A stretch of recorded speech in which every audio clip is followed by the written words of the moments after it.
lot of people ask me every year, what's the secret for getting a big buck on camera? Well, I can tell you real quick that it's not just magic, okay? You can't just set up at what you think is the most beautiful spot in the woods and hope for a deer to show up, a deer that you actually wanted to hunt. It's not just magic, however magic does happen. There's no argument there that if you put up a camera that at a very well established spot for a big buck to show up, that he's going to show up. However, it's not always that easy. Sometimes it works out like that, sometimes it doesn't. What I personally do, and that's what I'm giving you here, is just my personal endeavors. I start during the summertime. I may start simple with a mock scrape. You know, a mock scrape during the summertime is an absolute blessing. You can determine what inventory is there, and that can be as simple as finding a holly tree growing with a limb just right, or maybe a spot you know has a scrape at it every year, hanging a cut down grapevine from it, a wild grapevine. That's what I often use. And you'd be surprised at the amount of does and bucks that show up even during the summertime. And I'm referring to June, July, August time frames. Every animal in the woods typically will come to a mock scrape. They want to investigate that fresh dirt, and they want to know why it's there, and they want to leave their scent there. And that just, it doesn't apply just for deer, but you know, all your does and bucks in an area, they're going to come through wondering what's going on here, and they're going to lick that mock scrape. They're going to pay it some attention. That gives you a great way to find out if you have anything in your area that you want to hunt on inventory. You know, to find out if you have a buck in your neighborhood that you're looking for. If you get that buck on camera, that's, you know, you start from there. That's the inventory you start with. You know what's in the area before the rut starts, before they start chasing does, before they get to wandering. And if you're in an area that is hunted heavily, that can be a blessing right there, to know what's in the inventory before anyone else even sets foot in the woods. So start in summertime, that's what I do. I start with a mock scrape. By using a mock scrape, I'm not relying on corn to bring in a deer. I'm not relying on corn that may bring in wild hogs that are, if you have wild hogs in your area, you understand the pain that I'm talking about. Wild hogs are a nuisance. A lot of people don't have them in their area, and they think it would be great to have some pork to go with, you know, with the venison I take during the hunting year. However, wild hogs are terrible. That's a whole different subject. I'm not just going to get onto that. So start in the summertime. If you have the ability to start in the summertime, go that route. Find out what's in the area, and develop a strategy, okay?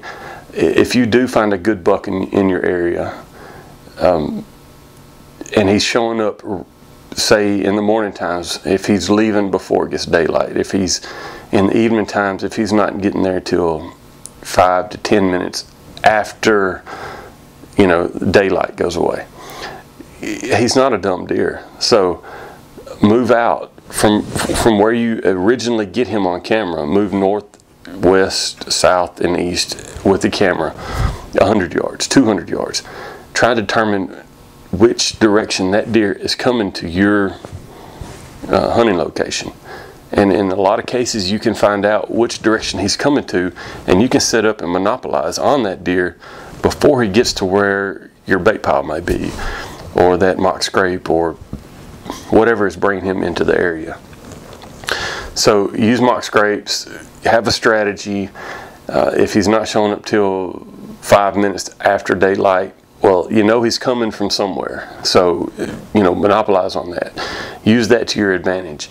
Find out which direction he's coming from and regroup. And if he's coming from, if you find his trail and you know where he's at, or know which direction he's coming from, he may not stick his head out until after daylight. If that's the case, no problem. Just move your stand, your ground blind. Pop-up blind is a great feature to use to capture your buck you're after, your target buck. And whenever you're hunting a target buck, it's a whole different challenge than just going out and hunting and looking for any deer. You know, if you're hunting a specific individual buck, that's a different ball game.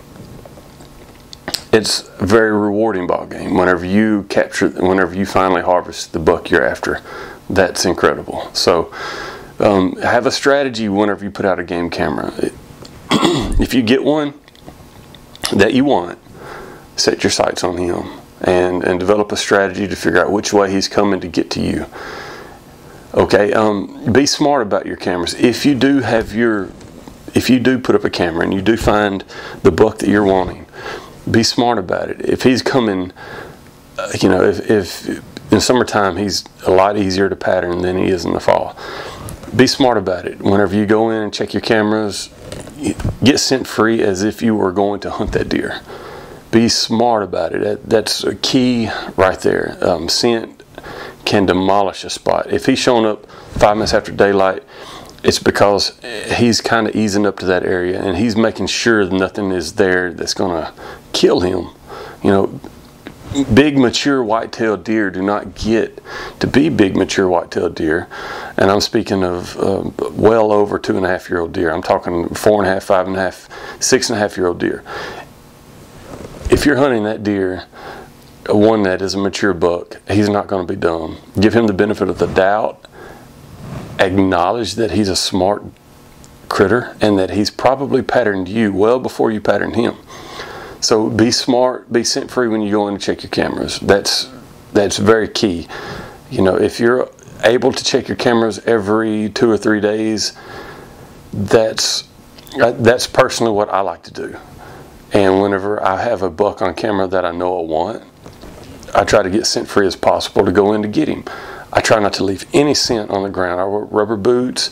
I often enough will take a shower and put on scent-free clothes just to go check a specific camera for a specific buck. When you're hunting those individual bucks, you have to be very, very clever. You have to do your best to outsmart them. Another thing is do not give up. If the buck you're after has been there all summer long and you've got him patterned like clockwork, and suddenly he disappears 2 weeks before, you know, rifle season starts or muzzleloader season or even archery season, when maybe that first cold snap comes through and suddenly he's ranging out, he's maybe investigating another wintertime home that he may have a chance at finding more does at. Just keep your camera out. Do not give up. Don't pull your camera. Don't get defeated. Ride the course, okay? Say you only have the luxury at minimum of once a week on the weekends, maybe every other week. A cell camera may be the best option for you. I hunt a lot of, I use a lot of $25, you know, Walmart clearance type cameras. You don't have to have the absolute best camera in the world. All you need to know is that the buck is alive. The buck is still coming through. The buck is in the area.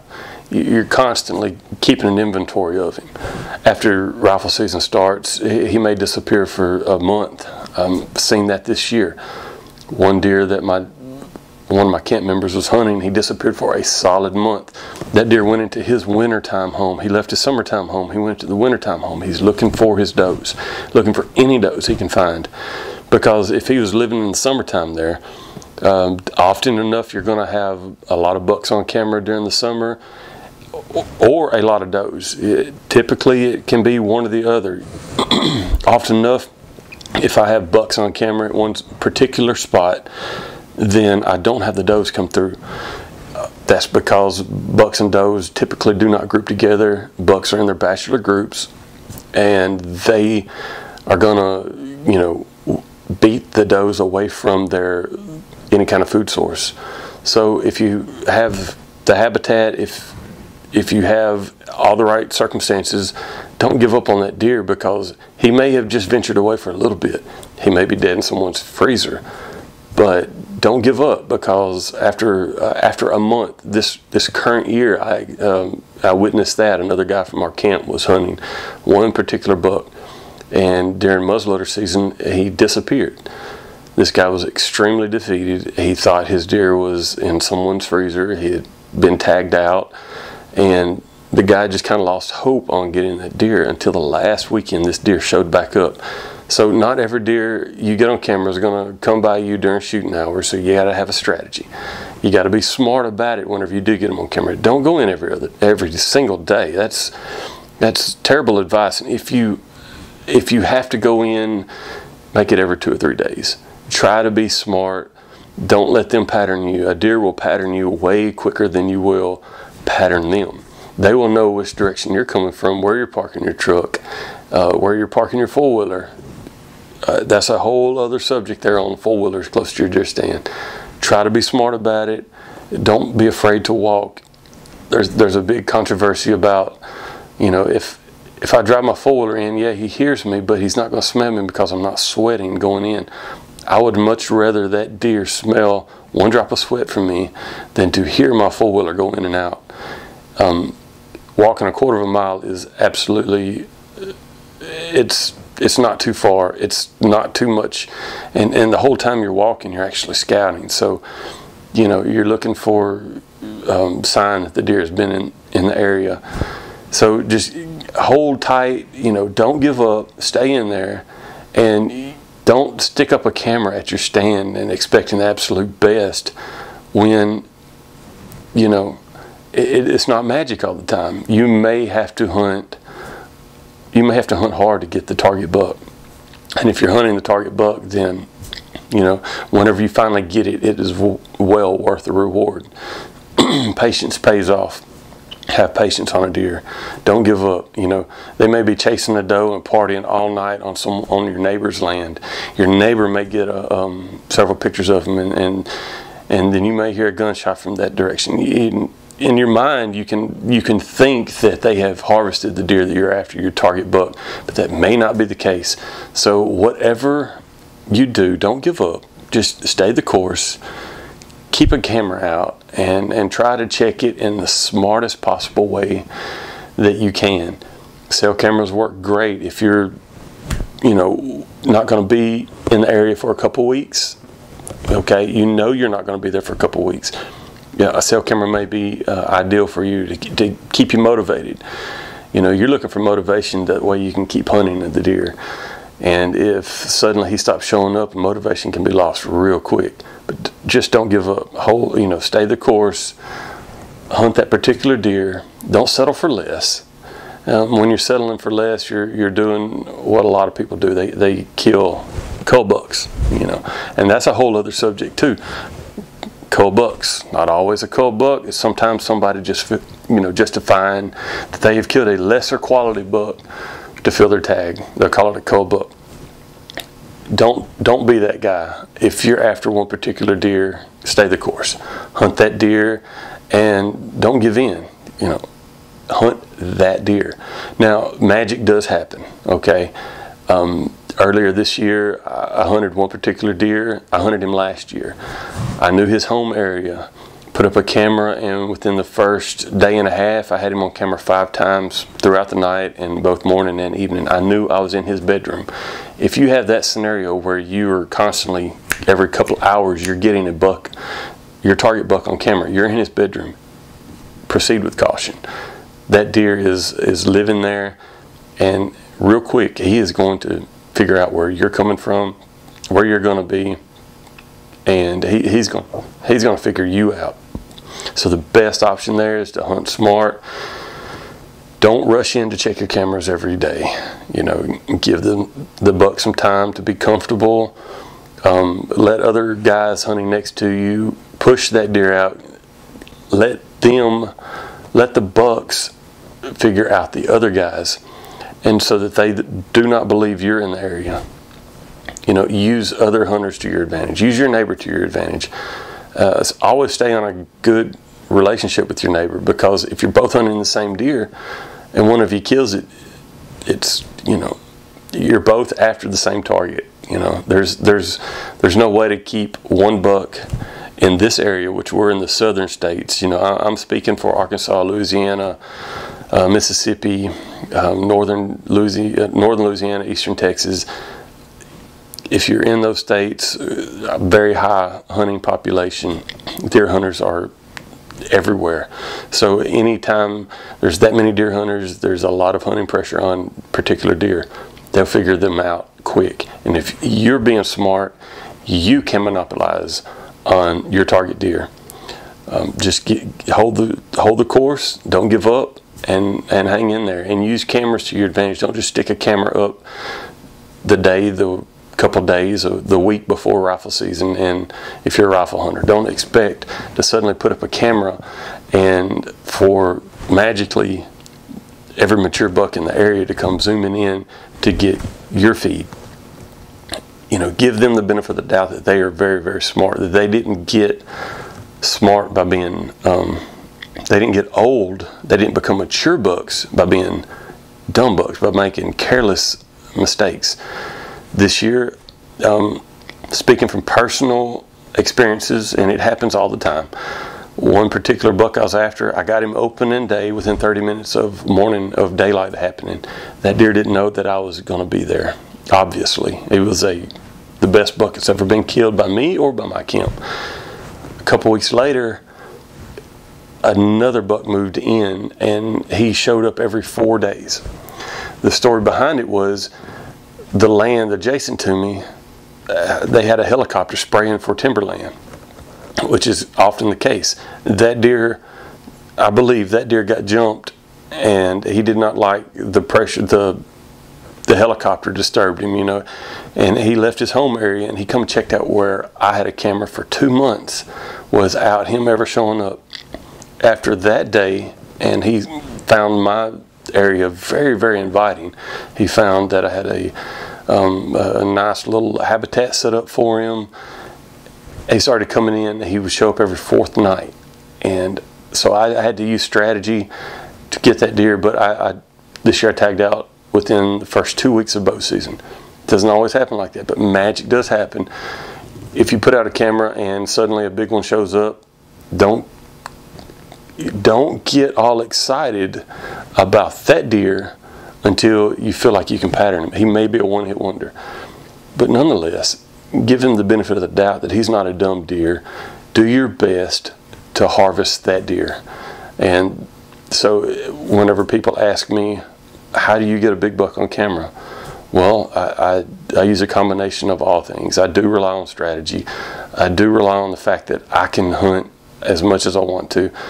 I do rely on other hunters disturbing their area and pushing deer onto me, and that's the case more than not. And I use all of these different points to try to capture my deer, the ones I'm after. This year I tagged out on my target bucks within 2 weeks, and you can do the same thing. Just hang in there, don't give up, ride the course, hunt smart. Use your cameras to your advantage. Don't put them out there and expect for a miracle to happen.